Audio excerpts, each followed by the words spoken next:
morning, everybody. That is an amazing reception, and I would wager it's better than the reception Keir Starmer's going to get the next time he speaks anywhere, frankly. Well, what an extraordinary moment in politics and our national lives this is. Yesterday, the Prime Minister admitted, because he had to, that despite the fact he'd known that Mandelson had continued his relationship with Jeffrey Epstein even after he'd been sent to prison for underage prostitution, despite the fact the Prime Minister knew that, he still appointed Mandelson to be our ambassador in Washington. But don't think this scandal is just another political scandal. It isn't just sort of Partygate, but a bit bigger. No, this involves sex, it involves money, it involves the royal family, it involves the leaking of market-sensitive, confidential information. I suspect it's pretty close, in many ways, to breaching the Official Secrets Act.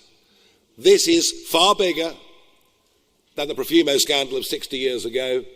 This is the biggest scandal in British politics for over 1 century.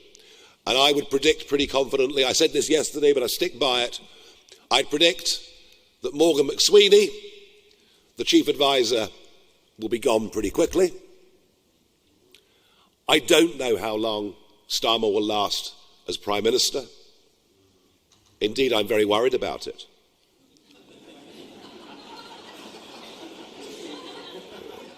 I want him to stay forever.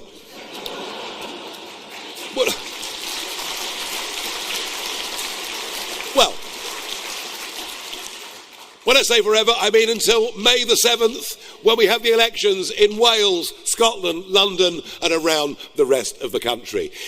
That's what I'd like to see. Well, if he does last up until May the 7th, our job, your job, as our candidates, our activists, our supporters, our donors, your job in the run-up to May the 7th is to make sure he isn't there for very much longer after that. And Wales, of course, in Wales, the Labour Party were already in dire trouble. I can't even imagine what some of the last loyal Labour voters must be thinking in the wake of these misjudgments and this scandal. And it is all the more remarkable because, of course, South Wales really is the birthplace of the Labour Party. From Keir Hardie in Merthyr Tydfil through the Nye Bevans, the Michael Foots, the Neil Kinnocks, many of the great names of the Labour Party have been South Walians. And most of these constituencies have been taken for granted pretty much since 1918. But something fundamental has changed. And now I think for Labour it will get even worse. And that gives us incredible opportunities. The Tories are nowhere in Wales in this contest leading up to May the 7th. And frankly, as soon as there's a big political scandal, and this is a mega political scandal, people don't think, oh, well, that's okay, because the Tories were whiter than white. No one thinks that of them. So the opportunity for something fresh and something new has never, ever been greater. And that's the role that Plaid are trying to fill. Plaid are trying to say, number one, we're not the Labour Party. Well, that bit's true. Although in policy terms, you'll notice they've kept the government in Cardiff propped up many, many times over the course of the last miserable 26 years for Wales. They've even had their policy advisors deep inside the Welsh government.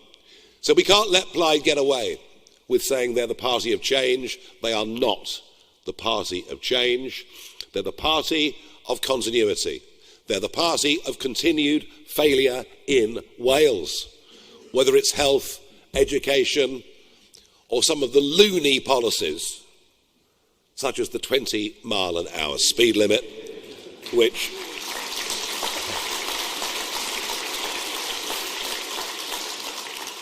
I can promise you will be disappearing if and when we win these elections on the 7th of May.